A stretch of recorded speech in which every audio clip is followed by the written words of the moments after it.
Hi, everyone. Welcome. My name is Allison Kinnear, and welcome to Living and Learning.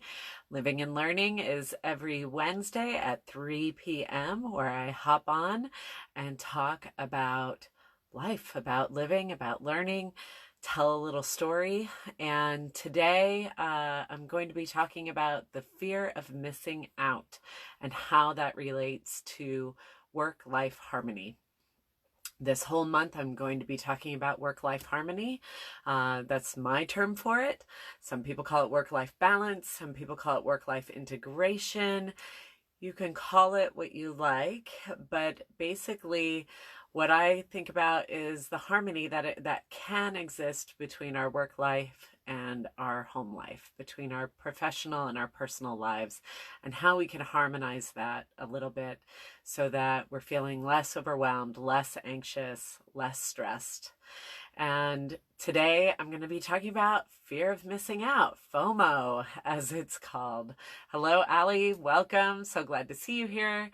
And hello, Charlene. Excellent. People are popping on. Welcome, welcome. So today we're going to be talking about fear of missing out, and what that phenomena is basically where you want to be everywhere all the time. You kind of want to be, you want to be at this event or you want to be at that event, and you're afraid that if you're not in that event or if you're not doing whatever it is, that you are missing out. You're missing out on something. And it was really interesting. Last week, I gave a speech I gave a talk on imposter syndrome at the Pacific Northwest Aerospace Alliance. It was a women's conference filled with women who work in aerospace. And at that talk, I was delivering the talk around 11 a.m. and the person who invited me to come was like, please come early to the event and we'd love for you to stay all day. And however, I had my kids to bring to the bus stop in the morning, and I also had them to pick up later in the afternoon, and my daughter had a dentist appointment. And so what ended up happening that day was I wore my mom clothes to the bus stop. I am not wearing my mom clothes right now because I just got finished speaking at a women's event at Edward Jones. But I do not want to wear something like this to the bus stop or as I'm getting my kids ready, as I'm making lunches and breakfasts and things like that.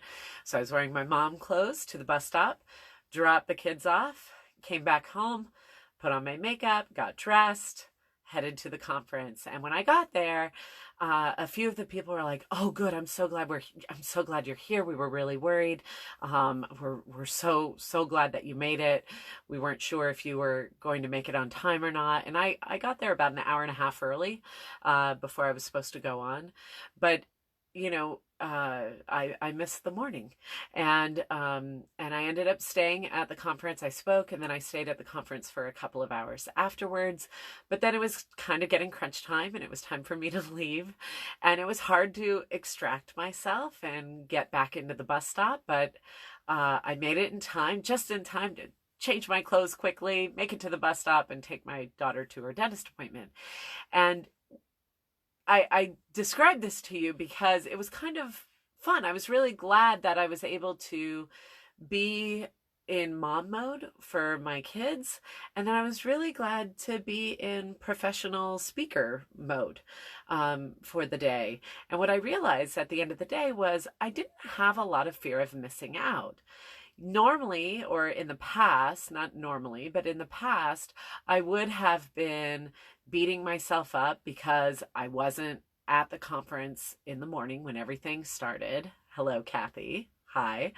I also would have been kind of beating myself up or worrying that I was leaving early and letting other people down. But had I stayed, I would have been really worried about my kids and what that meant of not being there. And this time it was kind of a different experience. I was just enjoying being in mom mode, and I was enjoying being in speaker mode. And this is what I feel like fear of missing out when it has been really high in my life. It is when I have had the least amount of faith in me And because I don't have faith in my resiliency, I don't have faith in my worthiness, I don't have faith in my confidence, then suddenly I don't have faith that missing something or saying no to something or arriving late or leaving early to something is enough.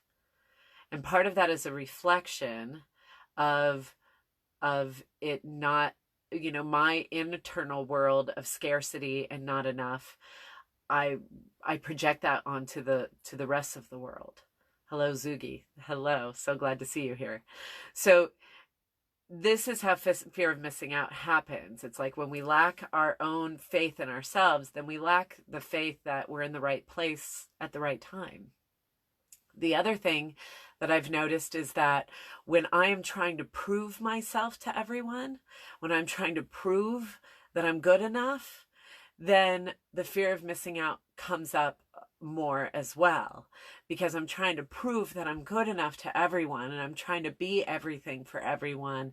And I feel like if I say no to something, or if I leave something early or come to something late or just don't go to it altogether, that suddenly I'm not worthy enough, that I haven't, that I'm not putting myself out there, and that means something.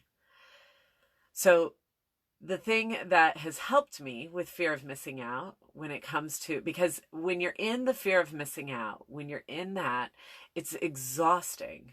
I mean, let me know if I know for me, you let me know for you.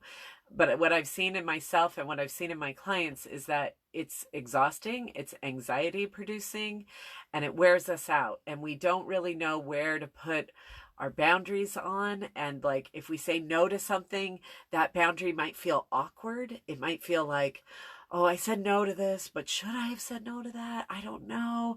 And you can kind of go back and forth, which spends a lot of energy, kind of exhausting yourself. Was that an okay boundary to set? Was it not?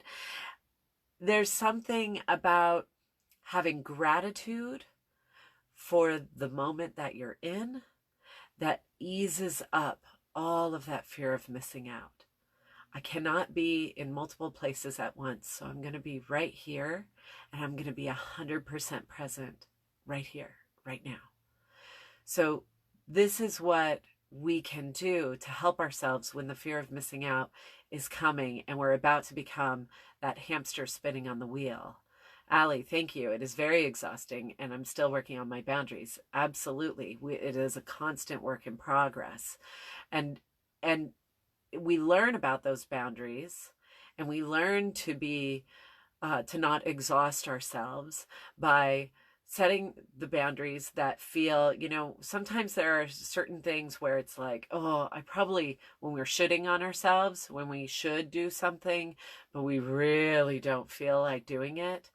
It's like, well, let's investigate that. What is that about? Maybe you should not be doing that. If everything in you is going, oh, this is too much, I don't want to do it, we have to stop and pay attention. That's something I would wage some caution around overriding. Because while it might be good to go to a certain event, we have to look at the cost, what it might be costing us. And so to set some boundaries and say, I would really love to be there, but I'm going to have to say no.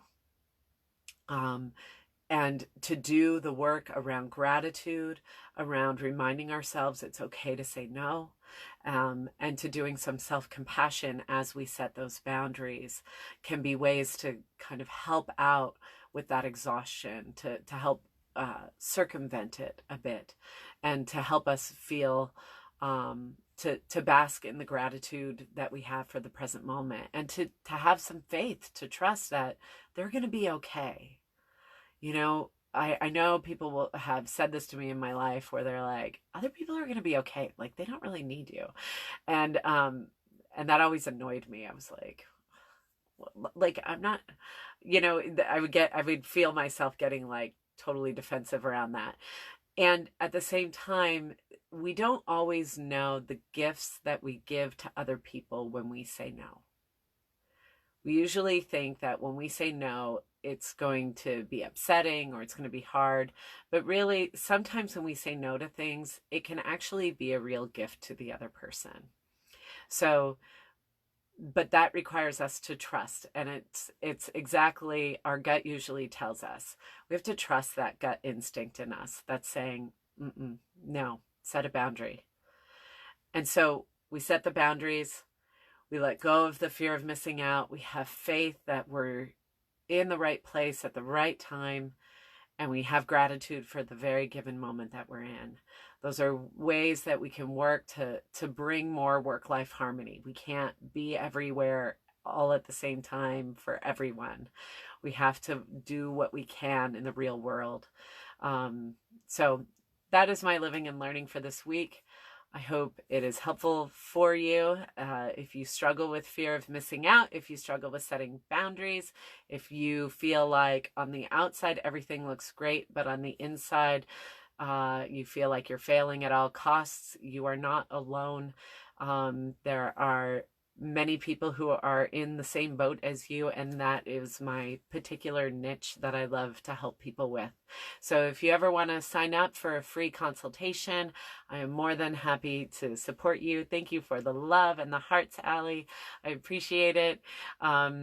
And I wish you a wonderful week of living and learning. I will see you next week, where we will continue to talk about work-life harmony. Take care. Have a great week. Bye.